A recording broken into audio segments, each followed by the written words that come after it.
خب میریم سراغ بحث سری واکنشی بوون توی فصل دوم. چیزی که تازه به کتاب اضافه شده، فوق‌العاده مهمه، توی امتحان نهایی هم قطعا ازش مطلب میبینید. این جای سری مباحث رو من از اسلاید آوردم، بعدش میایم روی متن کتاب.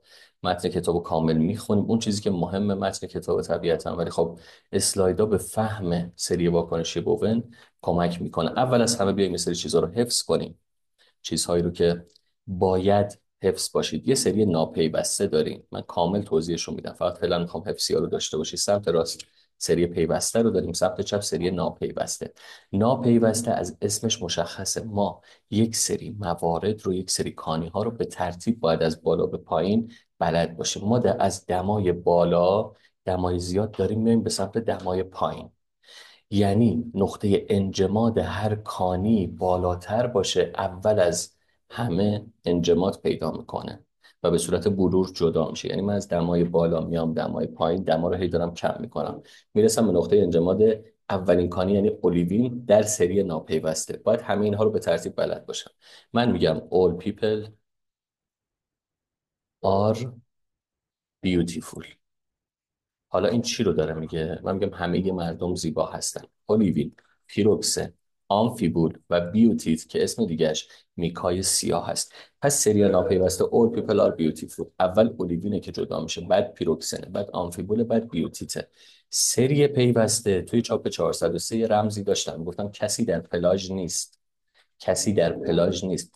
پلاژیوکلاز کلسیوم و سدیم رو باهاش کار دارم. ابتدا پلاژیوکلاز کلسیوم رو دارم، در انتها پلاژیوکلاز سدیم رو دارم. این انتهای داستان هم توی دمای پایین آخرین کانی های سیلیکاتی که متبلور میشن و به صورت بلور انجماد پیدا میکنن و جدا میشن، یک رمزی دارم که با تصویری از پوتین نشون میدم. بهش میگم چی؟ میگم تاس موس کوارتز. چرا این رو میگم؟ یه تصویر اینجا براتون آوردم. تصویر پوتین هست که تاس مسکو و کوارتز دیگه، ساعت کوارتزی که دستشه. با این تصویر تو باید بدونی که چیا جدا میشن به ترتیب در اون انتها. فلزپار پتاسیم، تاس، اول تاس رو گفتم دیگه، فلزپار پتاسیم، مسکو میشه مسکویت، بعدش کوارتز. اینها رو که بدونی، یعنی سری ناپیوسته رو که بدونی all people are beautiful، olivine pyroxene amphibole butete به ترتیب جدا میشن. سری پیوسته رو که بدونی پلاژیوکلاز کلسیوم و بعدش سدیم هست، کلسیوم سدیم پلاژیوکلاز، و انتها که بیای تاسموس کوارتز رو داشته باشی، یعنی فلزپار پتاسیم مسکویت و کوارتز رو داشته باشی، تقریبا 70% ترتیب، 70% مطلب رو فهمیدی. خب یعنی 70% مسیر رو رفتی. نهایتا میایم اینور، ما به ترتیب اینها کانی هستن. ما میگیم اتم ها کانی ها رو ایجاد میکنن و کانی ها سنگ ها رو ایجاد میکنن. اینها نهایتا باید توی هر قسمت، یعنی مثلا اولیوین با فلزپار هم بهش میگیم دیگه، پلاژیوکلاز کلسیوم دار، فلزپار کلسیوم از سدیم بهش میگیم پلاژیوکلاز کلسیوم، به همون فلزپار کلسیوم. اگه با اولیوین ترکیب بشه، مثلا یه سنگی به اسم پریدوتیت رو میسازه.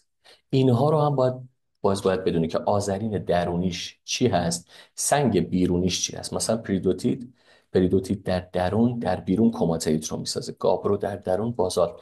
باز ترتیبه هم مهمه، مثلا اولیوین با پلاژیوکلاز کلسیوم در درون پریدوتیت رو میسازه، اگه به بیرون راهی پیدا کنه کماتیت رو میسازه. بیایم پایینتر، مثلا پیروکسن با پلاژیوکلاز کلسیوم مثلا میتونه گابرو رو بسازه. خب این ترتیبه هم باز مهمه که باز با رمز راجبش صحبت میکنیم. بریم سراغ سری واکنشی بوون در کتاب. این رمزمون که all people are beautiful رو داریم. باز آخرین باقی مانده ها از مایع مذاب که متبلور میشه رو راجبش صحبت کردیم. میایم راجب سنگ ها. من یه تصویری گذاشتم، میگم پری کما. خب یعنی من دارم درونی و بیرونی رو میگم، تو باید حواست باشه. پری کما اولین سنگی که جدا میشه. بعد گاو باز رو گذاشتم، گابرو بازالت. گاو میشه گابرو، باز میشه بازالت. گاو باز رو گذاشتم. سومین مورد دیوان رو گذاشتم، دیوریت و اندزیت. و چهارمین مورد یا آخرین مورد، آخرین سنگی که متبلور میشه توی دمای پایین، گران ریو رو گذاشتم. یه خودروی ریو رو گذاشتم که گفتم مثلا گران ریو رو گذاشتم، گرانیت و ریولیت رو گذاشتم که پگماتیت رو هم اینجا داریم که جلوتر راجبش صحبت میکنم. یه شعری هم اینجا برات رمز گذاشتم که اگه بتونی حفظ کنی خیلی خوبه. میگم پری در درون گاو دیو گران. یعنی چی؟ یعنی پریدوتیت رو داریم در درون، درونی ها رو دارم میگم. اما گاو دیوگران، گابرو، دیوریت و گرانیت. کما در برون، کماتئیت، بیرونی ها رو دارم میگم. باز آن ریو بود، یعنی مثلا میگم یه بازی روی یه خودروی ریو تصور کن. باز میشه بازالت، آن میشه آندزیت و ریو هم که همون ریولیت هست. خب این برای حفظ کردنش. حالا ببینیم داستان اصلا چی هست.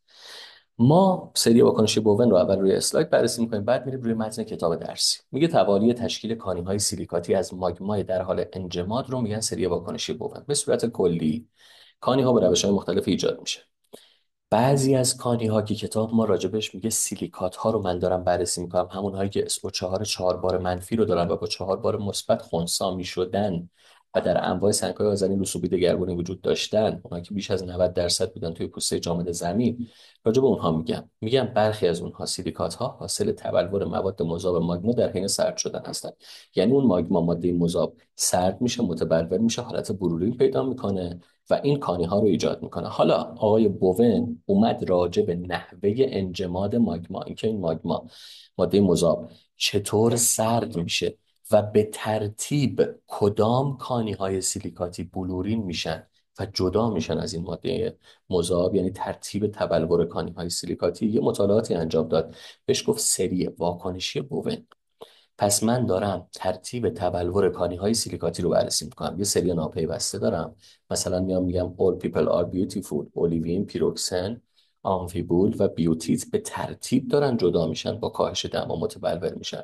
تو سری پیوسته هم مثلا فلزپار کلسیوم، بعدش فلزپار سدیم و پایین است. نهایتا هم اون پایین تاس کوارتز رو جدا میکنم، یعنی فلزپار پتاسیم، یعنی مسکویت و کوارتز آخرین هایی هستند که متبلور میشن از دسته کانی های سیلیکاتی و از ترکیبشون خب یک سری سنگ ها ایجاد میشه، چون ترکیب کانی ها سنگ ها رو ایجاد میکنه. پس توالی تشکیل کانی های سیلیکاتی از اون ماگمای در حال انجماد رو بهش میگن سری واکنشی بوون. حالا داستان از چه قراره؟ در ابتدای سرد شدن مواد مذاب، کانی هایی که تشکیل میشن با اون مایع مذابی که توی ماگماست در حال تعادلن. پس من یک تعادلی رو دارم بین چی؟ بین کانی هایی که دارن متبلور میشن با اون مایع مذاب. اما وقتی روند تبلور ادامه پیدا میکنه، ترکیب اون مایع مذاب اطراف این کانی ها تغییر میکنه. وقتی ترکیب ماده مذاب تغییر کنه، این تعادل از بین میره. یعنی چی؟ یعنی کانی هایی که متبلور شدن با ماگما دیگه در حال تعادل نیستن، با ماگما وارد واکنش میشن. پس اون چیزی که تبلور پیدا کرده میمونه در دل مایع مذاب، دیگه باهاش در تعادل نیست، با مایع مذاب واکنش میده، بلورهای جدید رو ایجاد میکنه. یعنی چی؟ یعنی توی سری ناپیوسته اگه اولیوین متبلور شده با کاهش دما، اولیوین باقی میمونه، با مایع مذاب باقی مونده دیگه تعادل نداره، وارد واکنش میشه.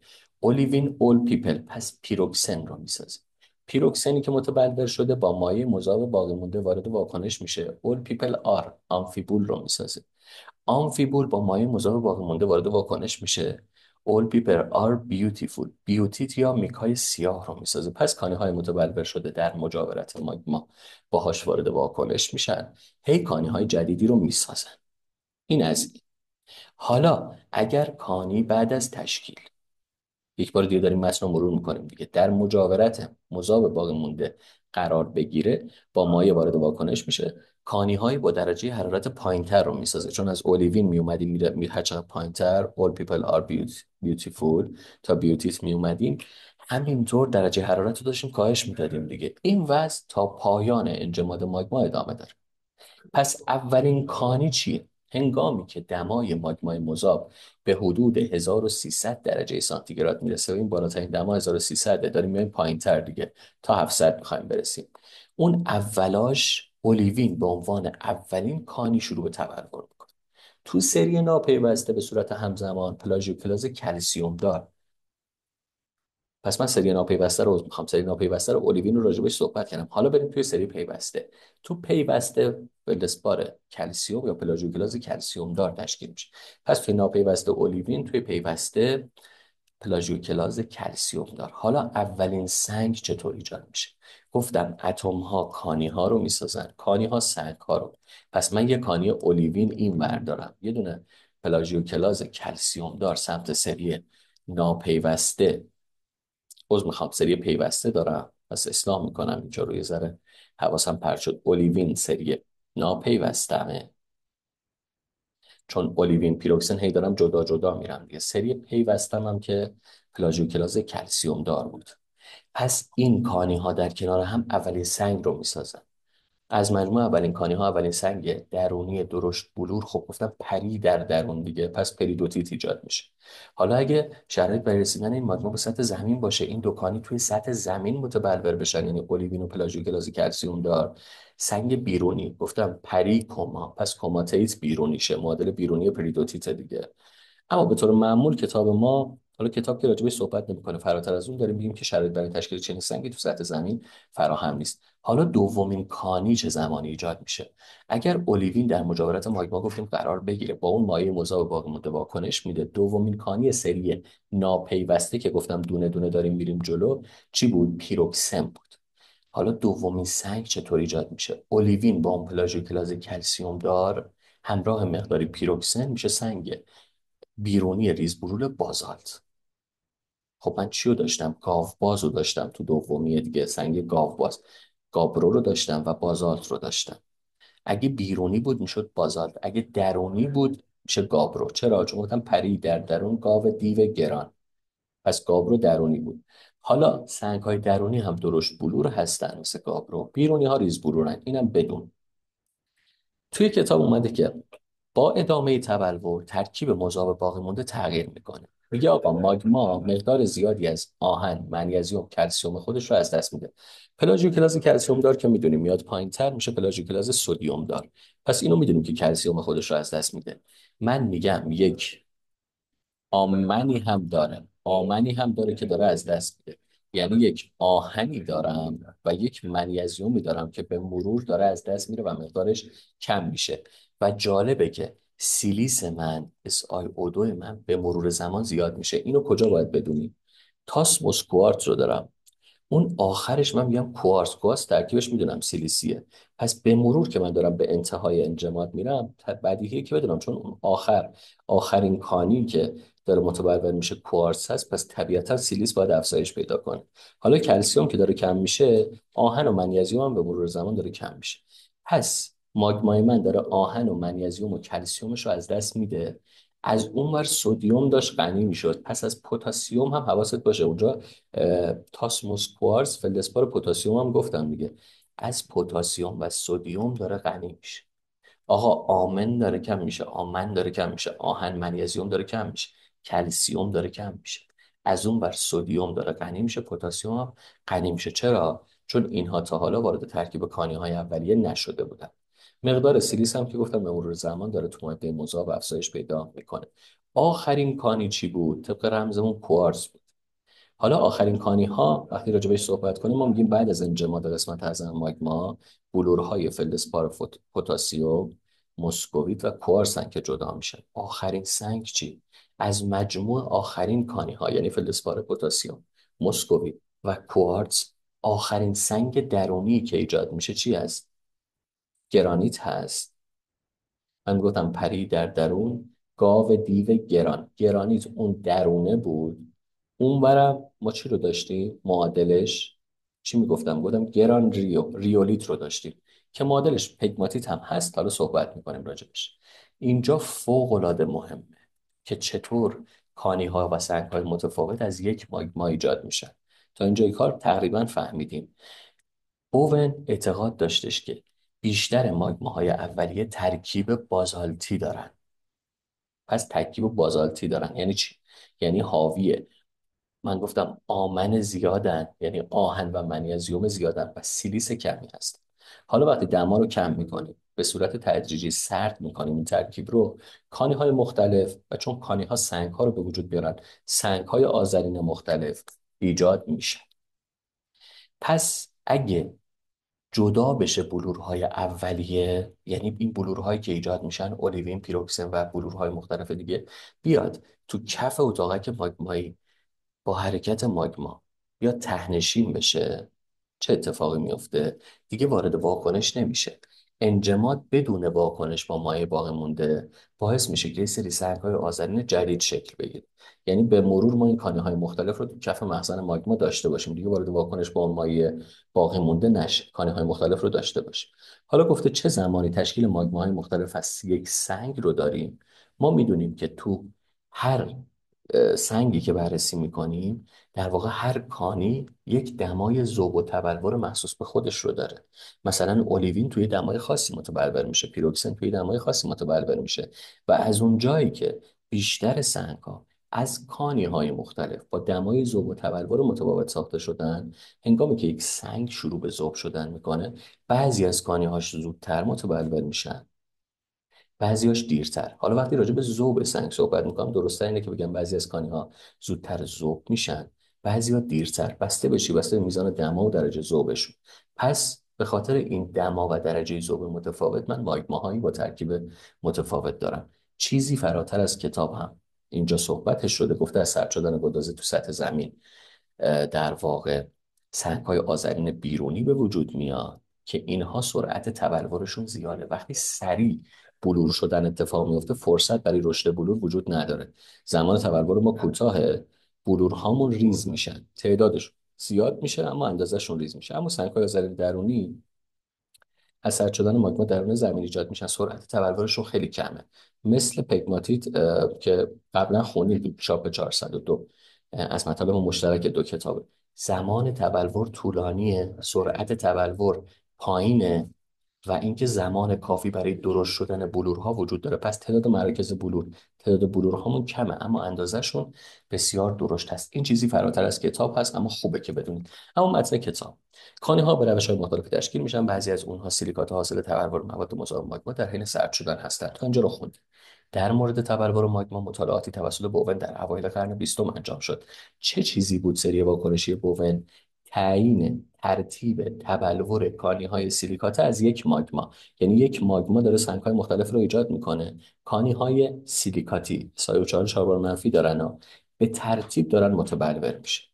پس بهت نندازه که ترکیبشون، اینجا ترتیبه، یعنی توالی تشکیل کانی ها رو داریم. این کانی ها به ترتیب دارن به صورت متوالی و پیوسته، که سمت راست داشتیم بررسی می‌کردیم، سری ناپیوستن که اولیوین، پیروکسن، آمفیبول و بیوتیت رو داشتیم بررسی می‌کردیم، به صورت در واقع متوالی اینها دارن تشکیل میشن، متبلور میشن. گفتم که آیا همیشه کانی‌های تبلور یافته با مذاب در حال تعادلن؟ نه. هنگامی که مذابی سرد میشه، کانی‌های متبلور شده با مذاب در حال تعادل هستن. اما وقتی روند تبلور کانی‌ها پیشرفت پیدا میکنه، اون ترکیب مذاب تغییر میکرد و بلورهای تشکیل شده قبلی دیگه با اون مذاب در حال تعادل نبودن، و ضمن واکنش با ماگما بلورهای جدیدی رو تشکیل میدادن. بوون اعتقاد داشت بیشتر ماگماها ترکیب بازالتی دارن، ممکنه جا خالی بده. از این ماگمای اولیه که محتویه، گفتم آمن زیاده، آهن و منیزیم زیاد، سیلیس کمی داره. ضمن سرد شدن، کاهش دما، کانی های مختلف ایجاد میشن. کانی های مختلف وقتی ایجاد بشن، طبیعتا سنگ های آذرین متفاوت رو به وجود میارن.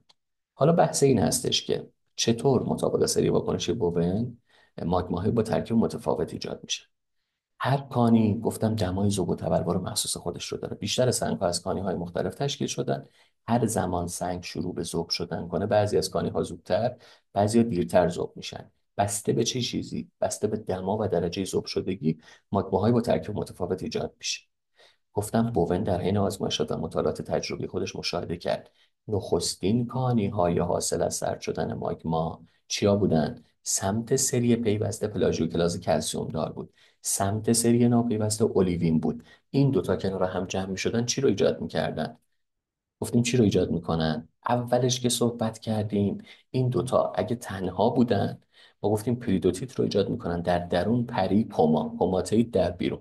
ولی گفته از تجمعشون همراه مقداری پیروکسن، یعنی یکم اومد پایینتر، چی بود؟ گاوباز رو میگفتیم دیگه. سنگ بازال در بیرون بود یا معادل درونیش گابرو بود.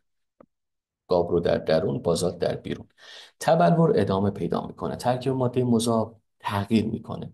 یعنی تقریبا قسمت مهمی از آهن، منیزیم، کلسیومش رو از دست میداد.